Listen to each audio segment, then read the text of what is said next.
কংগ্ৰেসে দিবই নোৱাৰে। গৌৰৱ গগৈ 100% কমিটেড মানুহ।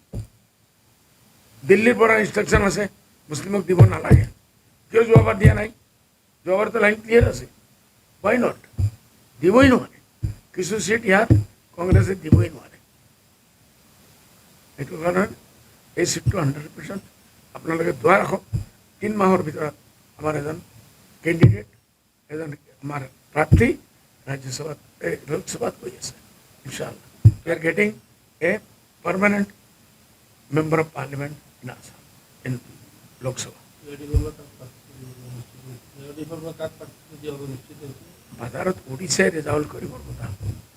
2-3জন আমাৰ লাইনত আছে, এতিয়ালৈকে ডিক্লেয়াৰো হোৱা নাই। ডক্টৰ আদিত্য লংকেশৰ নামো শুনিছে, আব্দুর রহমানের নামও উঠিছে।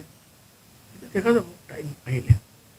আমিও একদম ডিপলি অবজারভেশন কৰি আছো কাক দিলে ভাল হ'ব, কোনে বেশি জিখাৰ সম্ভাৱনা আছে। খালাস উইনিং পার্টস কার? আমি তো দিম, খেলিম, না না দিম, খেলিম, আমি জিকিম, এটাও ক্লিয়ার ইনশাআল্লাহ। বাকি খালি নামটো বাকি আছে। 1 2 3 হয়ে যাব।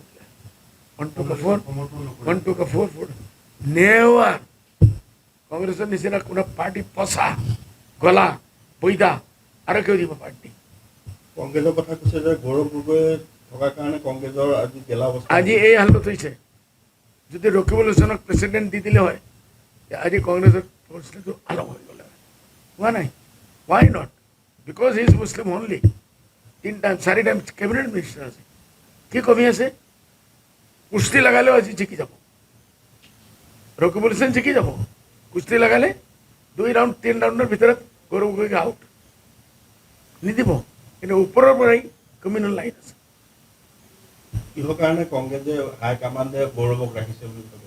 সেইটো দেয়াৰ ইণ্টাৰনেল মামলা, সকলৰ নিজৰ পলিচি আৰু কি কৰিছে, কি খেতকা খাইছে, সেইটোতো আপোনালোকে দেখিছে। 18 সিট আহিছে, 18 সিট 100% মুছলিম area, selected by only Rakibul Hussain Sahab. So why Gaurav Gogoi? Okay. Gaurav Gogoi কৈছে যে আপাৰ আসামত যে আপুনি গৈছে, সেইটো ৰাজনীতি কৰিছে বুলি কৈছে। কৈছে ৰাজনীতি কৰিবলৈ আপাৰ আসামলৈ আহিছে। মই ইমান দিন চশমা পিন্ধা নাই, আজি আপোনালোকে প্ৰথমবাৰ দেখিছে। গৌৰৱ গগৈয়ে কালা চশমা খাই ঘূৰাই পেলাই। গৌৰৱ গগৈ ভয় খাইছে, ইয়া আল্লাহ, এইটো ভগৱান কোৱা নাই। ইয়া আল্লাহ, বদৰুদ্দিন সাহেব যদি মোৰ চিটত উঠি যায়গৈ আর সাপোর্টেড বাই হেমন্ত বিশ্ব শর্মা, এই কথা কয় না, আজমল সাপোর্টেড বাই হেমন্ত বিশ্ব শর্মা।